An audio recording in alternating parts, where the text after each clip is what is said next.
네, 연합인포맥스 임하람 뉴욕 특파원 현지 연결해 보겠습니다. 나와 계시죠? 안녕하십니까? 네, 안녕하세요. 이만한 안녕하세요. 특파원입니다. 안녕하십니까?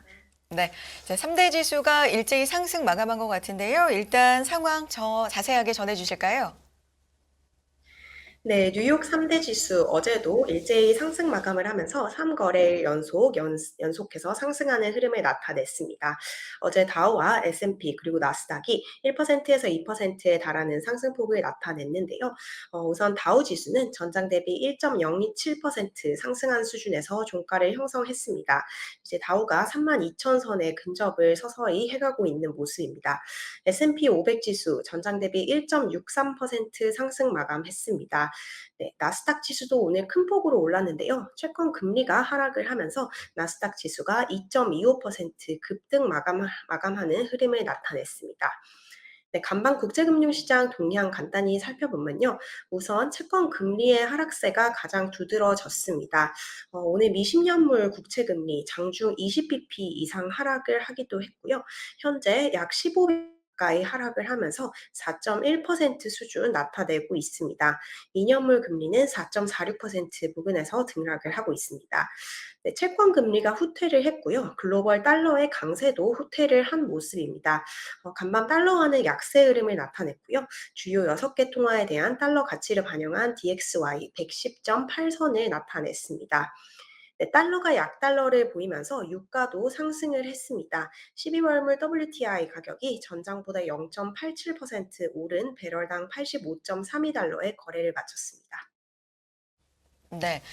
3거래일 연속 랠리를 이어가고 있는 뉴욕 증시입니다. 연준 인사들이 블랙아웃 기간에 들어가면서 일단 발언을 안 하고 있고 자제를 하고 있는 상황이고 지난 금요일에 불거졌던 속도 조절론이 계속해서 좀 영향을 주고 있나라는 생각 드는데 시장 분위기 조금 더 전해 주실까요?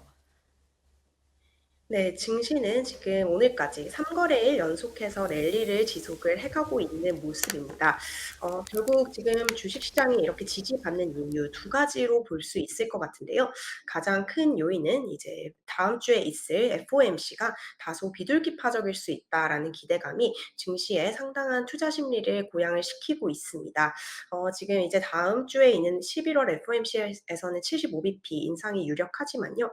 그 이후에 조금 더 이 긴축의 강도가 완화가 될 수 있다라는 비둘기파적인 패드에 대한 기대감이 오늘까지 계속 이어지고 있는 모습이고요. 이에 따라서 이제 채권 금리가 하락하면서 주가를 지지를 하고 있는 모습입니다. 채권 시장에서도 이제 연준이 12월부터 금리 인상폭을 줄일 것으로 예상이 되면서 채권 매수세가 되살아나고 있습니다. 네, 여기다 이제 하나 더 좋은 소식이 전해졌는데요. 오늘 이제 나왔던 경제 지표가 좀 상당하게 부진하게 나왔습니다. 경제 지표 부진 결국 이제 안 좋은 소식이긴 한데요. 연준이 고강도의 긴축을 이어가지 못할 수도 있다. 경제가 너무 안 좋기 때문에 즉 이제 배드 뉴스 이즈 굿 뉴스 이런 로직으로 해석이 되면서 주식 시장에는 오히려 호재로 작용을 했습니다. 네, 오늘 장에 대해서 코너스톤 웰스의 전략가 이렇게 표현을 했는데요. 시장은 이제 지금 경제 지표가 점차 둔화하고 있다라는 점을 인식을 하고 있다라고 얘기를 했습니다. 전형적인 배드 뉴스 이즈 굿 뉴스의 장세가 펼쳐지고 있는 모습입니다. 예, 어제 뉴스 보면 그 주택 시장은 뭐 급속하게 좀 떨어지고 있다. 그런 느낌이 들 정도의 지표 같은데요. 좀 자세히 설명 좀 해주세요. 네, 오늘 이제 경제 지표에서 가장 좀 중요했던 지표가 미국 주택 시장 관련된 지표입니다.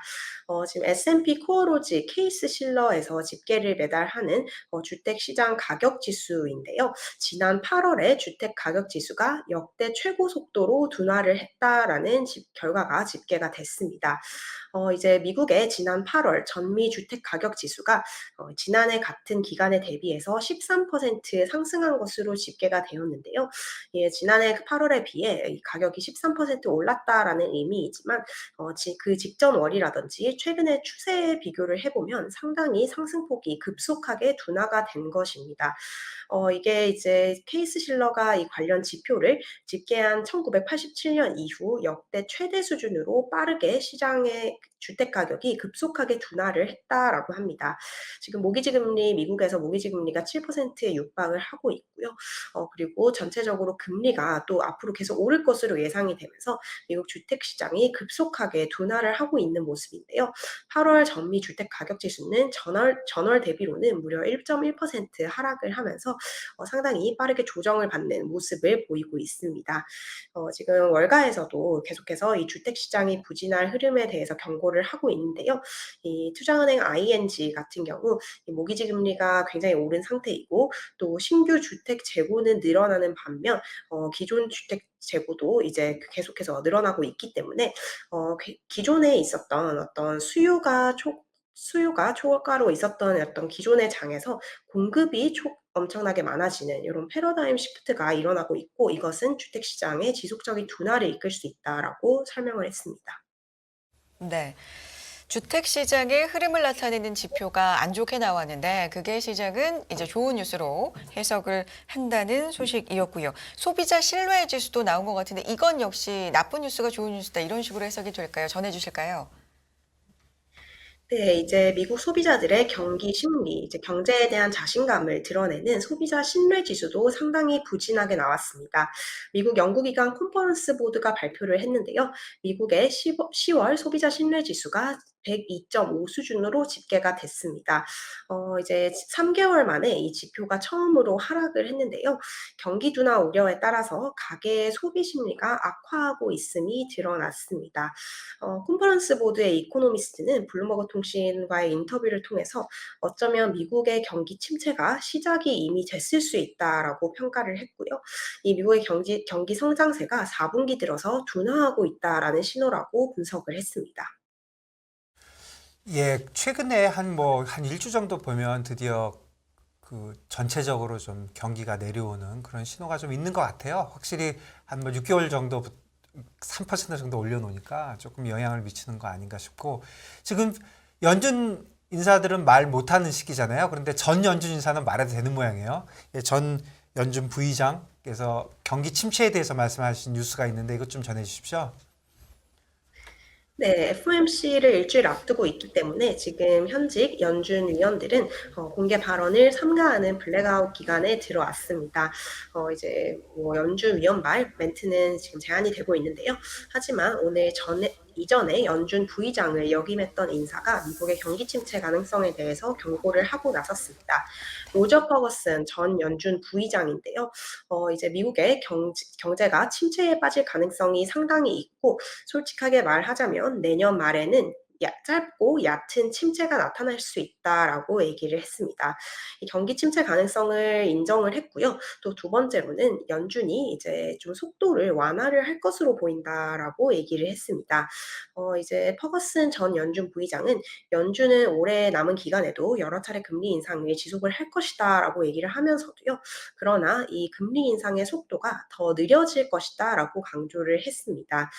이번 11월 FOMC에서는 75bp, 그리고 12월에는 50bp, 내년 초에는 25bp 인상을 전망을 했는데요. 이는 이제 최근 시장에 불거지고 있는 이런 페드의 속도 조절론에 대해서 조금 더 힘을 실어준 발언으로 해석할 수 있을 것 같습니다. 네, 또 실적 시즌이니만큼 시장은 빅테크 기업들의 실적에 주목을 하고 있었는데 장 마감 후에 알파벳, 마이크로소프트 실적이 발표가 됐는데요. 정규장하고 또 시간의 거래, 이 주가 흐름이 좀 다른 것 같기도 하고요. 실적 정리해 주실까요? 네, 오늘 뉴욕 증시 장 마감하고 뉴욕 증시 초대형 종목 알파벳과 마이크로소프트가 실적을 발표를 했습니다. 실적 내용이 그렇게 좋지는 않은 모습인데요. 우선 알파벳 같은 경우는 미스가 난 모습입니다. 지금 알파벳의 3분기 실적 간단하게 보면요.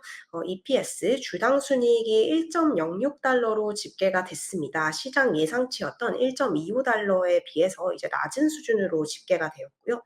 매출 역시 690억 9천만 달러로 집계가 됐는데요. 시장이 예상을 했었던 705억 달러대에 비해서는 미스가 난 모습입니다. 알파벳 같은 경우는 지금 온라인 광고 매출 타격의 여파로 실적이 다소 부진할 것이 앞서 예상이 됐었는데요. 그럼에도 불구하고 시간 외거래에서 구글의 주가가 6%가량 하락을 하고 있는 모습입니다. 오늘 정규장에서 이제 1% 이상 상승 마감을 했었는데요. 상승분을 그대로 반납을 하고 지금 5% 넘게 조정을 받고 있는 모습입니다. 네, 다음으로는 마이크로소프트인데요. 이제 최대 뉴욕 증시의 이제 최고 대장주 중 한 종목입니다. 마이크로소프트 같은 경우 EPS, 이 순이익과 매출은 예상치를 맞췄습니다. 예상치보다 상회하는 수준을 나타냈는데요. 우선 EPS가 2.35달러로 시장 예상치였던 2.3달러 소폭 상회했고요. 매출도 501억 2천만 달러로 시장 예상치였던 496억 1천만 달러를 소폭 상회를 했습니다. 하지만 이 마이크로소프트 주가 역시 시간 외거래에서 2.5% 가까이 하락을 하고 있는데요. 문제는 이제 마이크로소프트의 클라우드 사업 부문 매출이 시장 예상에 비해서 조금 떨어졌다라는 점이 부각을 받고 있는 것 같습니다. 지금 마이크로소프트의 최근 가장 큰 성장 동력이라고 불렸던 것이 클라우드 부문 사업입니다. 아주르 사업 이것이 이제 좀 상당한 주목을 받고 있었는데요. 이 부문의 매출이 지금 203억 3천만 달러로 집계가 되면서 월가 예상치를 소폭 하회를 했습니다. 지난해 같은 기간에 대비해서는 20%가량 증가를 한 수준이라고는 하는데요. 그럼에도 불구하고 예상치에 미치지 못하면서 마이크로소프트 주가 2% 이상 시간 외 거래에서 조정받고 있는 모습입니다. 지금 마이크로소프트 주가는 올해 들어서 26%가량 하락을 했는데요. 지금 벤치마크 지표의 이 수익률보다도 부진한 흐름을 나타내고 있습니다. 예, 그 FMC 관련돼서 금리에 대해서 좀 완화적인 분위기가 있고 채권 시장도 어제 크게 움직였고 또 경제 지표들도 약간 주식에 좋은 쪽으로 움직이고 있는데 조금 걱정이네요. 이게 알파벳하고 마이크로소프트 굉장히 큰 회사인데 이게 좀 시간 외에 나쁘게 나오니까. 근데 마이크로소프트는 뭐 크게는 아닌 것 같아요. 주식 움직임도 어저께 1.5% 올랐으니까 지금 뭐 2.5% 빠지면 별거 없는데 구글은 조금 차이가 좀 있다 이런 생각이 좀 듭니다.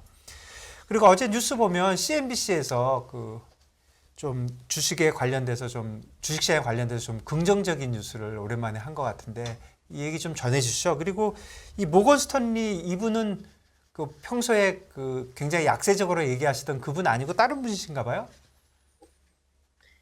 네. 이제 간밤에 시장에 조금 과도하게 악재가 반영돼 있는 가능성이 있다라는 분석이 좀 고개를 들고 나섰습니다. CNBC 방송이 보도를 했는데요. 어쩌면 지금 현재 주식시장이 이런 실적 부진이라든지 악재를 과도하게 프라이싱을 하고 있다라는 분석을 내놨습니다.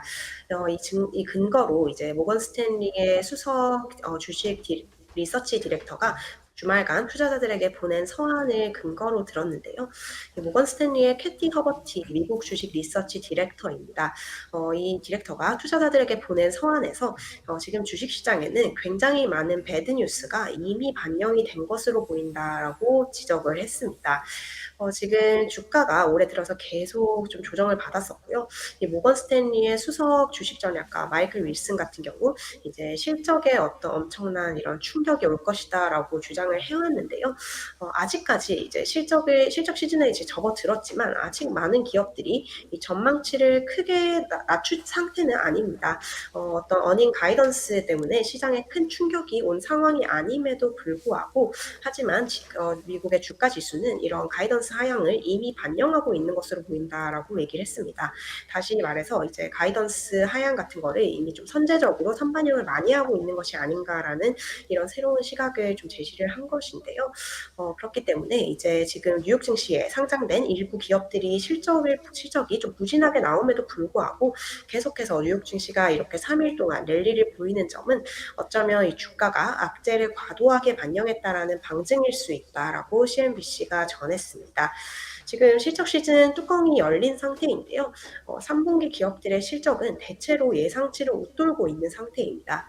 지금 실적을 발표한 기업 중에 71%의 EPS, 주당 순이익이 예상치를 상회를 한 수준이기 때문에요. 너무 좀 시장이 겁을 먹은 것이 아닌가라는 이런 지적을 모건 스탠리에서 제시를 했습니다. 네, 한때는 사실 어떤 뉴스가 나와도 전부 다 좀 나쁜 방향으로 받아들이는 시절도 있었고 그게 얼마 지나지 않았는데 확실히 최근에 시장 분위기는 조금은 좀 달라 보입니다. 배드 뉴스도 굿 뉴스로 받아들이고 있는 최근의 시장 분위기였습니다. 자, 그럼 간밤에 종목 섹터별로 한번 정리해 보겠습니다. 대부분의 섹터가 상승한 걸로 보이는데요. 하락한 섹터도 있습니까? 네, 오늘 이제 3대 지수 일제히 상승을 하면서 대부분 섹터가 상승 마감하는 흐름을 나타냈습니다. S&P 500 구성하고 있는 종목 중에 에너지 섹터를 제외한 전 섹터가 상승을 하는 흐름을 보였습니다. 네, 지금 시간 외거래에서 뭐 구글이라든지 마이크로소프트가 출렁이고 있지만 오늘 빅테크의 종목들은 정기장에서는 대체로 상승 마감하는 흐름을 나타냈습니다. 우선 마이크로소프트가 1.3% 올랐고요. 애플도 1.8%, 구글도 1.7%가량 상승을 하는 모습을 보였습니다. 지금 내일 장에서 마이크로소프트와 구글의 이 실적이 어떻게 반영이 될지 주시를 해야 할 것 같은데요. 우선 이 기업들의 실적을 발표되었고 다음 타자로는 이제 메타 플랫폼스가 기다리고 있습니다. 메타 플랫폼스, 아마존 요런 기업들이 주 후반 실적을 발표를 하게 되는데요. 오늘 이제 테슬라 같은 경우도 조금 월가에서는 부정적인 견해가 전해졌습니다. 모건 스탠리가 테슬라의 목표 주가를 하향 조정을 했는데요. 기존에 $350였던 목표 주가를 $330로 하향 조정을 했습니다. 하지만 테슬라 종목에 대해서는 매수에 상응하는 투자 등급을 유지했습니다. 네, 오늘 또 트위터 관련된 이슈가 있었는데요. 지금 블룸버그 통신의 보도에 따르면 이제 일론 머스크가 트위터의 인수 계약을 오는 28일까지 완료할 것을 관련 은행들에게 약속을 했다라고 합니다. 머스크가 어제 이제 그 은행들과 화상전화 회의에서 이런 확언을 했다라고 하는데요. 지금 트위터에 들어가는 인수 자금인 $440억 중에 $130억 모건 스탠리와 뱅크 오브 아메리카 등이 대출을 통해서 머스크에 빌려줄 예정입니다.